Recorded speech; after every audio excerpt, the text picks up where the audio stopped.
Tak ada kata penat bagi seorang Santi Serat dalam menjaga warisan kuliner Nusantara. Kecintaannya pada makanan Indonesia tumbuh sejak kecil lantaran ibunya kerap mengajaknya ke pasar tradisional. Bersama pakar kuliner William Wongso dan almarhum Bondan Winarno, perempuan kelahiran 1972 itu mendirikan gerakan Aku Cinta Makanan Indonesia atau ACMI pada 2012 silam. Tujuannya mengajak para anggota menginventarisasi data resep makanan keluarga yang disantap turun-temurun. Sebab kebiasaan mencatat resep tak ada di budaya Indonesia. Semua makanan dibuat dengan cara mengira-ngira. Padahal cara pembuatannya yang rumit dan bumbu berlimpah merupakan warisan budaya tak terkira nilainya.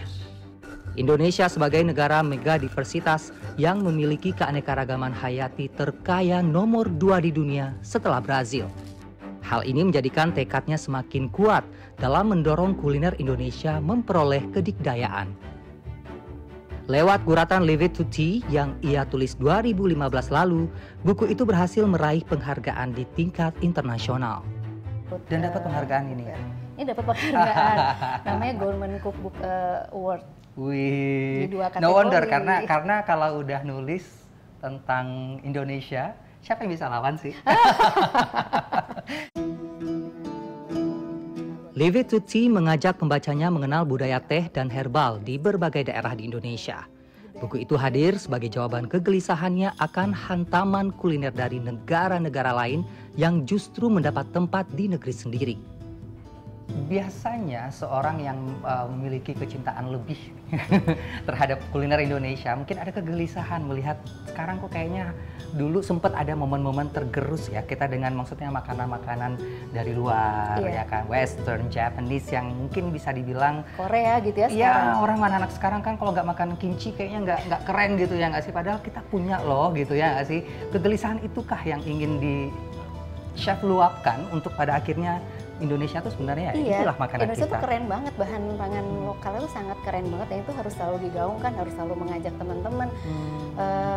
ACMI ini kan udah hampir 10 tahun ya, dan kita emang punya program ke pasar tradisional, lalu ada potluck tuh membawa hasil masakan masing-masing. Nah dari situ kita juga bisa kenalan dengan teman-teman baru yang ternyata punya punya passion masak. Saya beruntung, pertemuan saya dengan Chef Santi tak berhenti hanya pada membahas kuliner saja. Ia saya daulat untuk unjuk kebolehan meramu hidangan. Nanti kita boleh coba ya Chef ya? Yuk kita jalan. Asik, kapan lagi dimasakin oleh Chef Santi, yuk. Pengasapan makanan menjadi salah satu keahlian Chef Santi. Metode pengasapan merupakan teknik pengawetan makanan tertua di dunia. Inti dari metode pengasapan adalah meniupkan asap pada daging sehingga memberikan rasa serta aroma yang khas. Means ini pengasapan ini sebenarnya sudah ada sejak lama ya? Iya, kalau dari sejarah sebenarnya kalau teknik pengasapan itu kan salah satu teknik pengawetan ya, udah dari sejak abad 5 sepertinya di Eropa. Jadi biasanya dulu yang diasapin itu ada ikan herring, ikan kod gitu, tapi teknik pengasapannya beda. Jadi lebih ke cold smoking, lebih pengawetan. Dengan pengawetan ini kan kita bisa lebih menyimpan daging lebih lama. Untuk mengetahui daging terasapi dengan baik, Chef Santi membagikan sejumlah tips. Nggak bisa, ya udah deh 10 jam udah ditinggal gitu aja.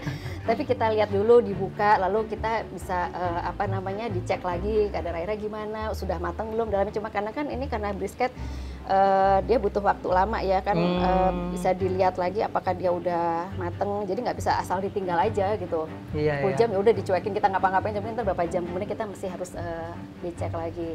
Lalu kondisi kayunya gimana kita mesti cek lagi. Brisket ini tipikal posesif kalau orang pacaran, jadi harus diperhatiin terus gitu ya. Iya, sama kayak masak rendang, kayak honeymoon nggak boleh ditinggal-tinggal. Nggak boleh ditinggal-tinggal. Selain menggunakan pengukur suhu, bagian dalam daging akan membentuk smoke ring atau lingkaran menyerupai cincin berwarna merah muda. Smoke ring terbentuk di bawah lapisan kerak daging akibat reaksi kimia yang disebabkan ketika asap masuk ke daging. Sementara warna merah muda disebabkan oleh terbentuknya nitric acid atau asam nitrat. Nah, ini yang sudah ini setelah 10 jam. 10 jam hasilnya seperti ini. Itu kita keluarin, coba keluarin Pak. Ini. Udah nggak besar lagi ya, menyusut. Oh, menyusut dia ya? Iya, Tadi menyusut. lebih besar. Itu kenapa biasanya? Proses apa yang Jadi terjadi? ada proses pengasapan itu kan emang membuat apa namanya beratnya berkurang. Jadi apalagi kalau brisket daging itu dia bisa berkurang lebih dari berapa? Lebih dari 30%. Nah, Mas Roni, ini tadi daging yang kita lihat tadi yang udah selesai di smoke kan, terus kita iris tipis, itu kita Kemudian? pensiun aja sedikit supaya lemak-lemaknya juga juicy-nya keluar nih. Oke. Chef Santi memasak 2 menu, yakni daging asap sambal luat khas Nusa Tenggara Timur dan ayam asap sambal matah khas Bali. Ragam sambal lokal asli Indonesia menjadi kekuatan hidangan olahannya. Chef Santi menaruh perhatian pada keunikan sambal Indonesia yang menurutnya memiliki cerita berdasarkan kebiasaan masyarakat setempat.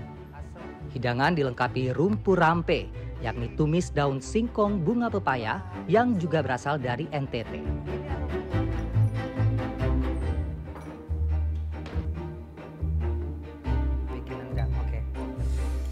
Tak butuh waktu lama bagi saya untuk bisa mengecap lezatnya hidangan daging asap. Betul. Aroma daging yang menyeruak dilengkapi cocolan asam pedas sambal luat yang segar, seketika langsung memanjakan lidah. Proses marinasi itu juga mesti tepat supaya aroma peppery-nya, saltnya juga masih ada. Ya kan masih berasa black pepper-nya. Betul. Aku ngelihat apa ya, tekstur yang empuk banget, yang apa ya, kita ngunyahnya Juicy itu ya, namanya iya, juicy. kita ngunyah langsung, oh my god. Aku nambah boleh nggak, Chef? Oh boleh banget, boleh langsung ambil loh. Ternyata saya cuma ngambil 1 potong ya, jadi boleh nambah. Begitu pula dengan ayam asap yang melebur dengan sambal matah. Chef Santi memadukannya dengan pasta angel hair yang dibumbui kecombrang. Kombinasi rempah yang kaya selaras dengan wangi semerbak efek asap yang menggiurkan. Masih juicy dan empuk. Oh. Aromanya kecium nggak nih kalau? Iya, yang paling menonjol tuh di aroma, bener. Iya. Santap siang saya terasa begitu spesial bersama Chef Santi. Mendengar tutur pengalamannya, menyaksikan kelihayannya meramu hidangan asap, hingga cita-citanya mengangkat kuliner Indonesia semakin membuka mata saya. Betapa cita rasa khas Indonesia layak mendapat tempat khususnya bagi anak bangsa. Roni Satria, Septiadi Pradana, Jakarta.